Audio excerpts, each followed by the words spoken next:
Hello, Pat. This is the Kemi Mutombo, man. Everybody can say whatever they want to say, but no one does it like Pat. No, no, no. Not today. Not in Mars. And welcome back to the Fantasy Basketball Show. I'm your host, Pat. Today we're going to be taking a look at some sell-high targets, so some players you might want to get rid of now while you still can and get a good deal out of them. Before we start, make sure to hit that like and subscribe button with notifications on. It really helps with our show, and you'll keep getting these videos as soon as we post them on a daily basis. If you have any questions about your team, ask us in that comment section below. We'll answer every single question. And check out our Discord, over 1,400 members, a very active fantasy community, one of the biggest fantasy Discords. So now without further ado, let's get into this video. So starting us off, we have Terry Rozier. He's very likely to get traded pretty soon before the trade deadline, possibly to the Lakers. So before he gets traded, why not deal him now? Well, maybe some other managers in your league don't know about this impending deal. So Rozier's averaging over 20 points in the month of December, so a pretty attractive sell-high target right now to opposing managers. Also in the month of December, he's posted 8 22-plus games, so very good on that scoring front. Could be an attractive player also in that regard. And perhaps the biggest reason why you want to deal Terry Rozier right now is his woeful field goal percentage. He's shooting 39% from the field, so that's probably not going to improve throughout the year. He's been a notoriously bad field goal shooter, so deal Terry Rozier, our top sell-high candidate right now.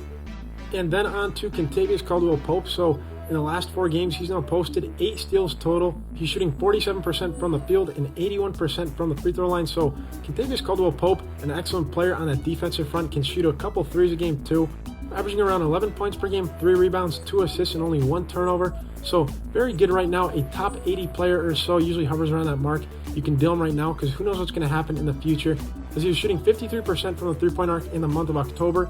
In the month of November, he was shooting 48%. And now that number's dropped all the way down to 39.7% in the month of December. So that three-point percentage might not be sustainable going forward. Why not try to deal Caldwell-Pope right now while he's shooting very well, playing very well defensively, and with Michael Porter returning, who knows what's going to happen in the future, so maybe it might be safer to deal him right now.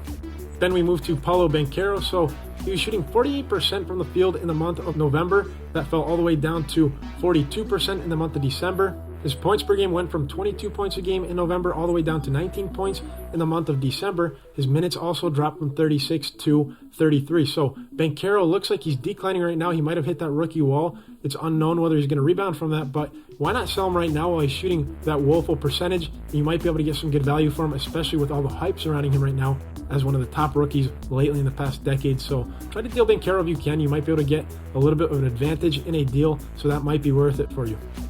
Next, we move to Steven Adams. So his numbers too have been declining since November, where he averaged 9.2 points per game in the month of November. That number dropped all the way down to 7.6 points per game in the month of December. His rebounding also dropped significantly, where he was averaging 11.5 rebounds per game in November. That fell all the way down to 9 rebounds per game. And his playing time dipped a bit from 27 minutes a game in November also to 25 minutes a game in December. So everything's kind of tailing off right now for Steven Adams. It might be a good time to look to deal him. He's averaging 1.2 blocks per game on the year and 0.8 steals per game, along with 10.3 rebounds per game and 7.7 points per game on the season. So see if you can deal Steven Adams right now. A lot of teams might be needy for shot blocking and rebounding, so you might be able to get the better end of a deal here.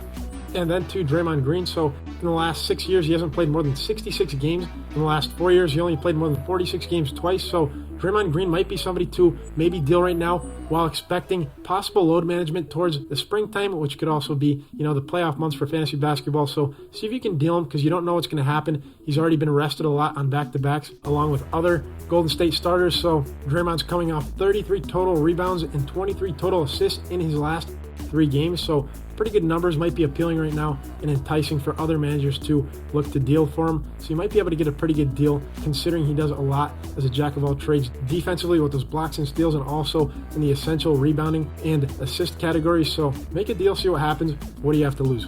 So that does it for this one. Make sure to hit that like and subscribe button. You'll keep getting more videos daily. And don't forget to check out our Discord also below, over 1,400 members. If you have any questions about your team, ask us. We'll answer every single one. We'll see you next time.